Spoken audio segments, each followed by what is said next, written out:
When the power goes out this winter, staying warm isn't just about comfort, it's about survival. No electricity means no furnace, no thermostat, and no second chances.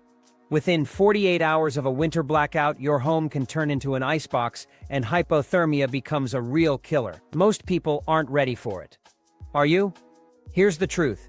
You don't need electricity to stay warm. For centuries, people survived brutal winters without a single watt of power. In this video, I'm breaking down 12 proven heating methods that work without electricity, plus one bonus survival tactic most people miss. From body heat hacks, to safe indoor propane use, flameless thermal batteries, and even turning your living room into a solar heater, I'll show you how to stay alive when the grid fails. Don't wait until it's too late. Hit subscribe now and get prepared. Your life could depend on it. 1. Mastering your personal heat engine. The first and most critical non-electric heat source is the one you already possess: your own body.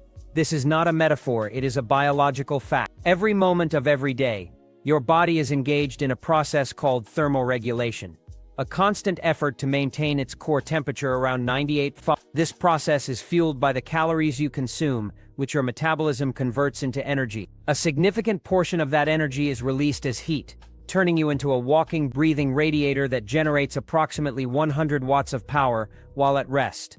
In a crisis, understanding how to manage this internal furnace is not just a useful skill, it is the foundation of survival. The primary challenge in a cold environment is not heat generation, but heat retention. Your body loses warmth to its surroundings through several mechanisms: conduction, direct contact with cold surfaces; convection, air currents pulling heat away; evaporation, moisture leaving the skin; and radiation, heat waves moving from your body into the colder air. If you lose heat faster than your metabolism can produce it, your core temperature will drop, leading inevitably to hypothermia.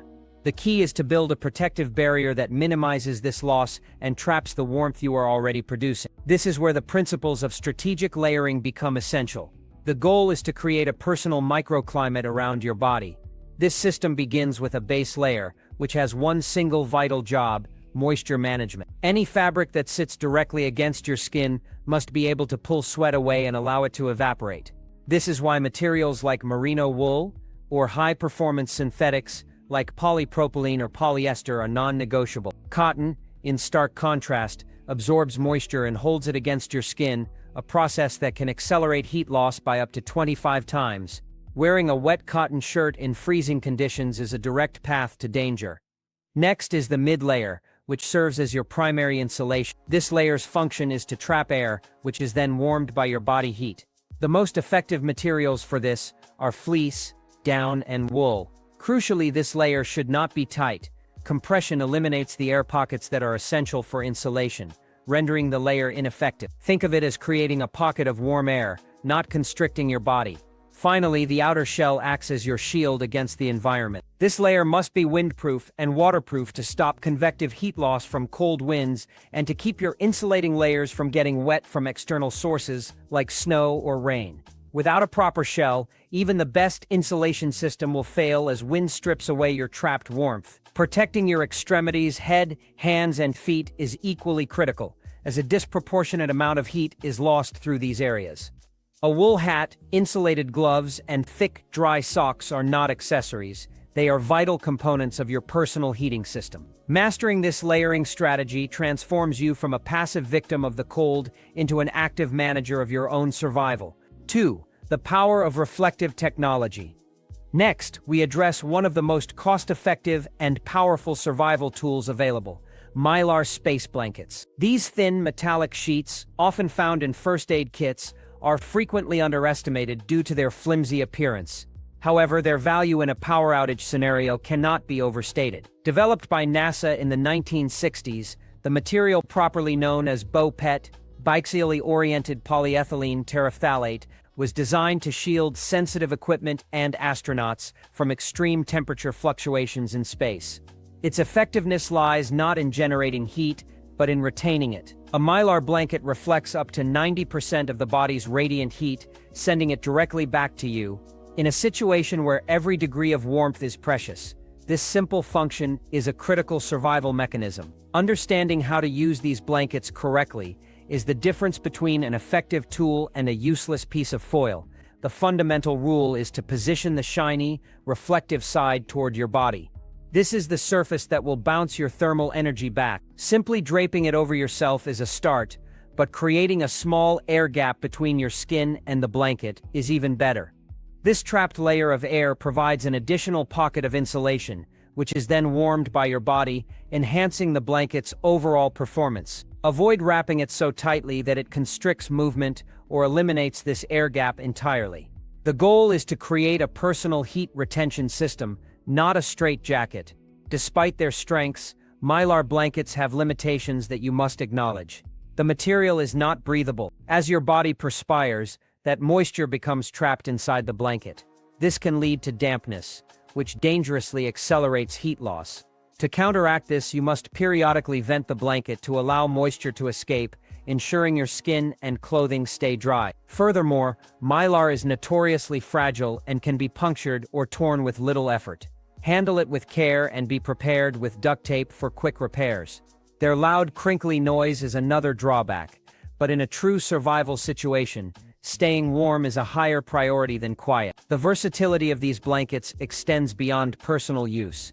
They are both windproof and waterproof, making them an excellent emergency barrier against the elements. You can use one as a ground tarp to prevent conductive heat loss to the cold floor or tape it over a window to reflect a room's ambient heat back inside, slowing down the cooling process. Given that they can be purchased for less than a few dollars each, there is no excuse not to have them stockpiled. Keep them in your home, in every vehicle, in your get-home bag, and even in your desk at work. For a minimal investment, a Mylar blanket provides a powerful defense against the cold, potentially buying you the crucial hours needed to survive until the power returns. 3. Harnessing geothermal energy. The heated rock method. Long before modern technology, humanity mastered a simple yet profound method for surviving the cold, using heated rocks as primitive thermal batteries. This is not some quaint piece of folklore. It is a practical application of physics that remains just as effective today. The principle is based on thermal mass. Certain materials, like dense, dry rock, have a high capacity to absorb and store thermal energy. When heated, they soak up a tremendous amount of warmth, and once removed from the heat source, they release that energy slowly and steadily over several hours. This process provides a consistent, radiant warmth without flames, fumes, or electricity, making it an incredibly reliable off-grid heating solution. The execution of this method demands careful attention to safety, as a single mistake can have disastrous consequences. The most critical step is selecting the right type of rock. Under no circumstances should you use rocks gathered from rivers, creeks, or other wet environments. These rocks can contain trapped pockets of moisture deep within their porous structure. When heated, this water turns to steam, building up immense pressure until the rock violently explodes, sending superheated shrapnel across the area. This is a well-documented hazard that can cause severe injury. Your best choice is dry, non-porous fieldstones that show no signs of cracking or flaking. Dense, solid rocks like granite or soapstone are ideal candidates. The heating process must be conducted with caution. Place your selected rocks in an established outdoor fire pit, a wood stove, or on a sturdy grill over hot coals. Allow them to heat thoroughly for at least an hour. The goal is for them to become extremely hot to the touch, but they should not be glowing red, as this can cause them to become brittle and fracture. Once heated, handling them requires proper equipment. Use heavy-duty, heat-resistant gloves and a set of metal tongs to carefully transfer the rock. Never handle them directly. Place the hot rocks into a durable, non-flammable container, such as a cast-iron Dutch oven, a thick metal bucket, or a terracotta pot. This container is your portable radiator. Never place hot rocks directly onto flooring, as they will scorch wood, crack tile, and melt carpet, creating a serious fire hazard. Once secured in their container, you can bring them indoors. Position the container in the center of a small enclosed room to maximize the effect of the radiant heat. This method is particularly effective for warming a sleeping area through the night. The slow, silent release of warmth is a safe and sustainable way to maintain a livable temperature when all other systems have failed. It is a testament to the fact that sometimes the most enduring survival solutions are the ones that have been with us all along. The truth about clay pot candle heaters. In the world of do-it-yourself survival hacks, few ideas are as popular or as misunderstood as the terracotta pot candle heater. You have likely seen the design online, a collection of small tea light candles placed under an inverted clay pot, which is often propped up on nuts and bolts to allow for airflow. The image it projects is one of clever, low-cost ingenuity, a simple way to generate warmth during a power outage. However, it is crucial to separate the viral hype from the hard physics. A candle heater does not create significant new heat. It simply concentrates and redirects existing heat in a more focused way. A standard tea light candle produces a very modest amount of thermal energy, approximately 30 watts. To put that into perspective, 4 tea lights burning together generate about as much heat as a single 20-watt incandescent light bulb. This is not enough energy to raise the temperature of an entire room in any meaningful way. What the terracotta pot does is absorb this heat through convection and then radiate it outward. This creates a small, localized zone of warmth. If you are huddled directly beside it, you will feel a gentle, radiant heat, much like standing near a sun-warmed brick wall. It is a psychological comfort and can help warm your hands, but it will not prevent hypothermia in a truly cold environment. It is a heat concentrator, not a space heater. The risks associated with this method are far more significant than its heating capabilities. First and foremost, you are introducing an open flame into your living space. Any setup involving burning candles carries an inherent fire risk. A curious pet, a child, or a simple accidental bump can easily knock the contraption over, potentially igniting nearby flammable materials like carpets, curtains, or blankets. The terracotta pot itself becomes dangerously hot to the touch and must be placed on a non-combustible surface, far from anything that could burn. Even more dangerous is the invisible threat: carbon monoxide. Any form of combustion, including burning candles, consumes oxygen and releases carbon monoxide, CO, a colorless, odorless gas that can be lethal in unventilated spaces. Running a candle heater in a sealed room, especially while sleeping, is a potentially fatal mistake. If you choose to use one, you must ensure there is adequate ventilation by cracking a window, which unfortunately works against your goal of retaining heat. For this reason, a candle heater should never be left unattended or used as an overnight heat source. Think of it as a tool for a specific, limited purpose, providing a small amount of immediate warmth and a significant morale boost. But never mistake it for a primary heating solution. Your survival should not depend on it. 5. Heavy-duty portable heat. The indoor-safe propane solution. When the power grid collapses and your home begins its rapid descent into freezing temperatures, you need a solution that offers more than just a psychological boost. You need raw thermal output. This is where indoor-safe propane heaters dominate the conversation. Unlike smaller survival hacks that might warm your hands or a cup of tea, a quality propane unit delivers between 4,000 and 9,000 BTUs of heat. To put that in perspective, a single portable unit running on a standard 1-pound canister can effectively heat a 200 to 300 square foot room for several hours. It transforms a shivering, miserable existence into a survivable, manageable environment. However, bringing combustion inside your home is not a decision to be taken lightly. Fire consumes oxygen and releases byproducts, primarily carbon monoxide, CO. This gas is odorless, colorless, and lethal. It kills without warning, often causing victims to fall asleep before they realize they are being poisoned. Therefore, you cannot simply grab an outdoor patio heater or a camping stove and bring it into your living room. Doing so is a death sentence. You must invest in a heater specifically rated for indoor use. The distinction between an outdoor and an indoor-safe heater comes down to engineering and safety mechanisms.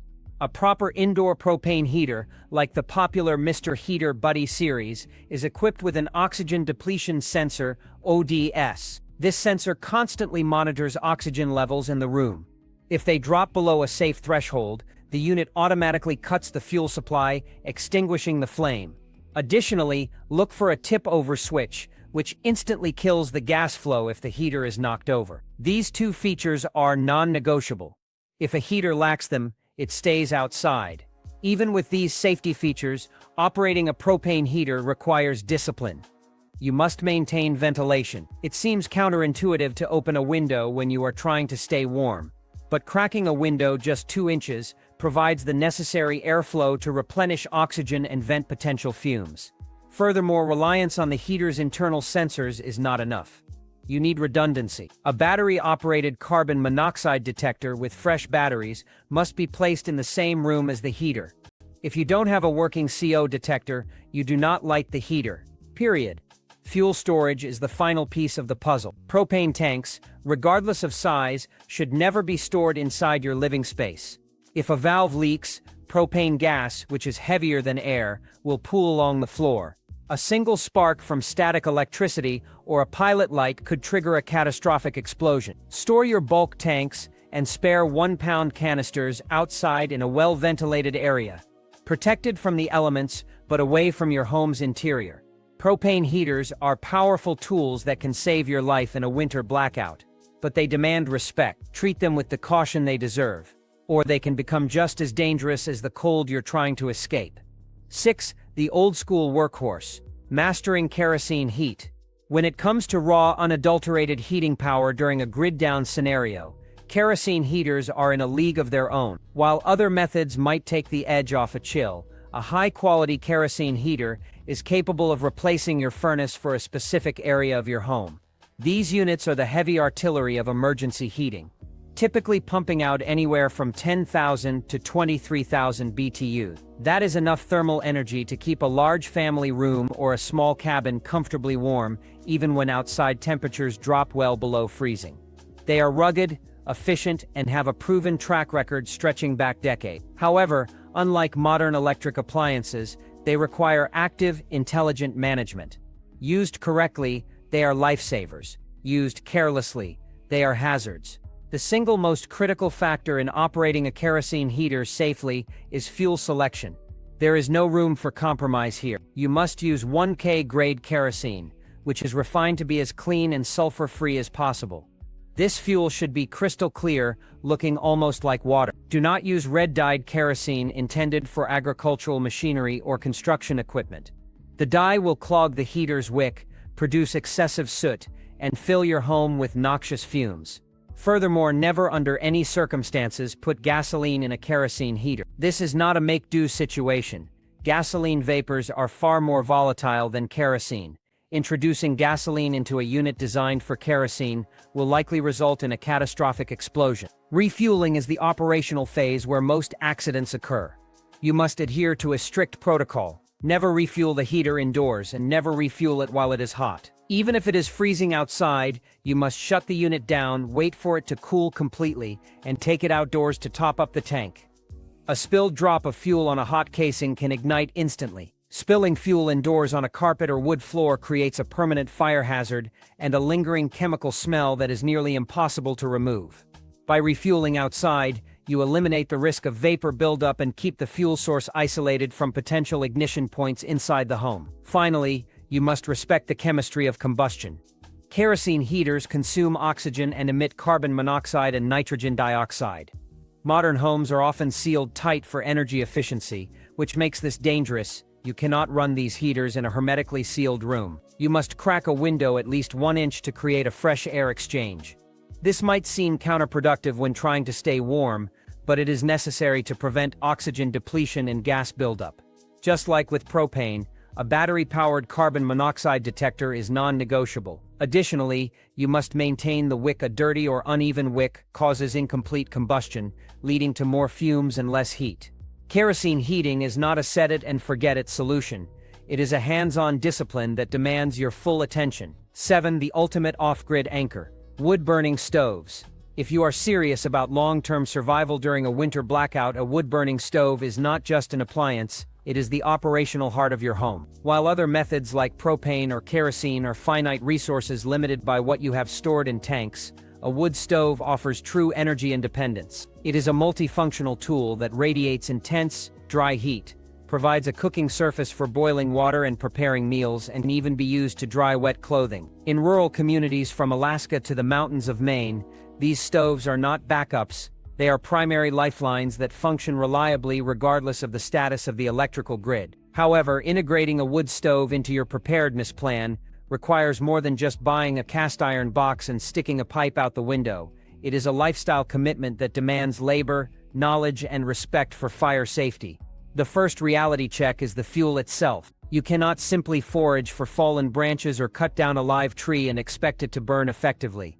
Green or wet wood is a liability. It smolders rather than burns, producing very little heat and an excessive amount of smoke. Worse, the moisture in green wood cools the exhaust gases, causing creosote, a sticky, highly flammable tar, to condense on the inside of your chimney. Creosote buildup is the leading cause of chimney fires, which account for thousands of house fires annually. To burn safely and efficiently, you need seasoned firewood that has been cut, split, stacked, and dried for at least 6 months to a year. This means your heating plan starts months before the first snowflake falls.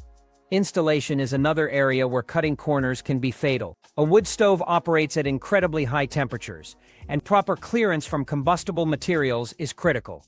If a stove is placed too close to a wall, furniture, or curtains, the radiant heat can cause those materials to ignite without ever touching a flame. Furthermore, the chimney system must be installed to strict code standards to ensure proper draft, the flow of air that pulls smoke up and out of your home. A poorly drafted stove will backpuff smoke into your living room, filling your air with carbon monoxide and particulate matter. This is not a DIY weekend project for the inexperienced. Professional installation and inspection are mandatory investments in your family's safety. Finally, owning a wood stove means signing up for perpetual maintenance.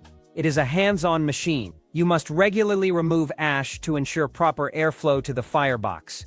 You need to check the door gaskets annually to ensure an airtight seal. A leaky gasket allows uncontrolled air into the fire, causing it to overfire and potentially damage the stove. Most importantly, you must schedule annual chimney sweeping to remove creosote buildup.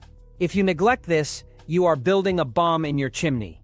Despite the work involved, the payoff is unmatched security. When the power lines are down and the wind is howling, the ability to feed a fire and keep your home at 70 degrees is a level of autonomy that no battery or generator can truly replicate. 8. The minimalist's secret weapon: alcohol stoves. In the hierarchy of emergency heating and cooking, the alcohol stove is often dismissed by novices who favor large, roaring propane burners or complex wood systems.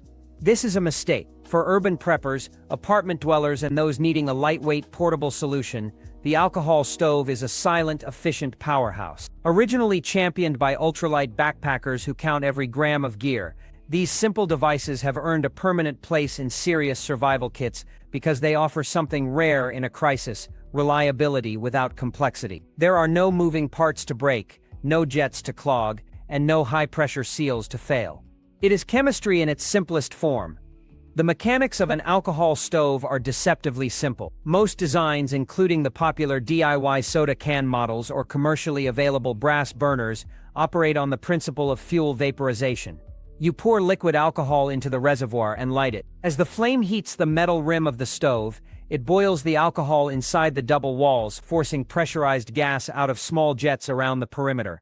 This creates a ring of blue flame that burns hot and clean. While a single burner won't heat a gymnasium, it is perfectly capable of boiling 2 cups of water in under 10 minutes, heating a can of soup, or raising the temperature in a small enclosed space, like a tent or a vehicle cabin, just enough to ward off frostbite. Fuel selection is where the alcohol stove truly shines. Unlike propane or butane canisters, which are bulky, pressurized, and cannot be refilled, alcohol fuel is stable and safe for indoor storage. The gold standard is denatured alcohol, available at any hardware store in the paint aisle. It burns hot and relatively clean. In a pinch, you can use yellow heat, a gas-line antifreeze found at automotive stores, or 91% isopropyl alcohol from a pharmacy. However, avoid 70% isopropyl alcohol. The high water content results in a sooty, sputtering yellow flame that produces very little heat. This fuel versatility means you can often scavenge fuel from abandoned garages or stores long after propane tanks have disappeared from shelves. Despite their safety relative to explosive fuels like gasoline, alcohol stoves demand respect. The flame from high-purity alcohol is often invisible in daylight. You can literally put your hand into a fire you didn't know was there. Always hold your hand high above the stove to check for heat before touching anything. Furthermore, while they are safer than many alternatives, they still consume oxygen and produce carbon monoxide. They are not to be used in sealed rooms without ventilation. Cracking a window is mandatory. Spills are another hazard. Liquid alcohol spreads quickly if a stove is knocked over. To mitigate this, place your stove inside a larger metal pot or on a non-flammable tray to contain any potential leaks. Used with discipline, an alcohol stove is an invaluable low-cost redundancy that ensures you can always boil water and generate heat, no matter how bad the situation gets. 9. Harnessing free solar energy. The most reliable and inexhaustible source of heat, costs absolutely nothing and requires no complex equipment. The sun, passive solar heating, is a survival strategy that leverages basic physics to capture and store the sun's energy. It's a silent, powerful, and often ignored method for warming your home during a winter blackout. Your house is already interacting with solar energy. The key is to manage that interaction to your advantage. A window is never neutral. It is either a heat source or a heat drain. Your job is to control which one it is. The strategy is straightforward. During daylight hours, identify all south-facing windows. These are your primary solar collectors. Open every curtain, blind, and shade on these windows to allow maximum sunlight to penetrate deep into the room. This direct sunlight warms the air, but more importantly, it heats the thermal mass inside your home, the floors, furniture, and interior walls. As these objects absorb solar radiation, they become low-tech batteries, storing warmth. Simultaneously, you must treat all windows on the north, east, and west sides of your house as energy leaks. Keep them tightly covered with heavy blankets or insulated curtains to prevent the precious heat you are gaining from escaping. To amplify this effect, you can create additional thermal mass. Place dark-colored containers of water directly in the path of the sunlight streaming through your south-facing windows. The water will absorb a significant amount of heat throughout the day and then slowly radiate it back into the room long after sunset, acting as a gentle, consistent heat source through the coldest part of the night. This isn't just theory, it's a proven technique used in off-grid homes in extreme northern climates to drastically reduce their reliance on fuel. It requires zero cost and zero technology, only the discipline to manage your home's exposure to the sun. 10. Targeted thermal transfer. The hot water bottle. In a survival scenario, heating an entire house is often an impossible and inefficient goal. The smarter strategy is to heat your body directly, and one of the most effective, time-tested tools for this is the simple hot water bottle. This is not a quaint relic from your grandmother's era, it is a highly efficient thermal device. Water has a high specific heat capacity, meaning it can absorb, store, and radiate a large amount of thermal energy for an extended period. A single rubber bottle filled with hot water becomes a portable, personal radiator that can deliver targeted warmth for 4 to 6 hours straight. Proper use is critical to both safety and effectiveness. Never fill the bottle with water that is at a rolling boil. The extreme temperature can degrade the rubber over time, leading to leaks or a dangerous burst. The correct procedure is to bring water to a boil, then remove it from the heat and let it cool for several minutes. Fill the bottle to approximately 2/3 of its capacity, then carefully squeeze the remaining air out before sealing the cap tightly. Expelling the air prevents pressure buildup inside the bottle as it cools. Most importantly, never place a hot water bottle directly against your bare skin, even if it doesn't feel scalding hot. Prolonged contact can cause serious low-temperature burns. Always wrap the bottle in a towel or place it inside a purpose-made fabric cover. The best application is to place it in your bed or sleeping bag 15 minutes before you get in, pre-warming your sleeping environment. This creates a pocket of warmth that can make the difference between a miserable, shivering night and a restful sleep. Silent, reusable, and requiring no fumes or electricity, the hot water bottle is a masterclass in efficient, targeted heating. 11. Your hidden off-grid heater. The gas fireplace. That decorative gas fireplace in your living room might be more than just an aesthetic feature. It could be a critical survival asset during a winter power outage. While many homeowners assume it is useless without electricity, certain types of gas fireplaces are designed to operate completely independent of the grid. Understanding your specific system now, before a crisis hits, is a non-negotiable step in your preparedness plan. The functionality hinges entirely on its ignition mechanism. There are two primary systems. The first, and most valuable in a blackout, uses a standing pilot light. This is a small, constant flame that burns 24/7. This flame heats a component called a thermopile or thermocouple, which generates a tiny electrical current sufficient to operate the gas valve. Because it produces its own power, this type of fireplace requires zero external electricity to ignite and run. You can typically turn it on with a manual knob or switch, providing reliable radiant heat even in a total grid-down scenario. The second type is an electronic ignition system, which relies on household electricity to create a spark and open the valve. These are useless in a standard blackout unless they are equipped with a battery backup pack. Do not wait for an emergency to figure out which system you have. Locate your owner's manual or inspect the unit itself for a battery compartment, often found near the control. If it has one, install fresh, high-quality batteries and test the system to confirm it works.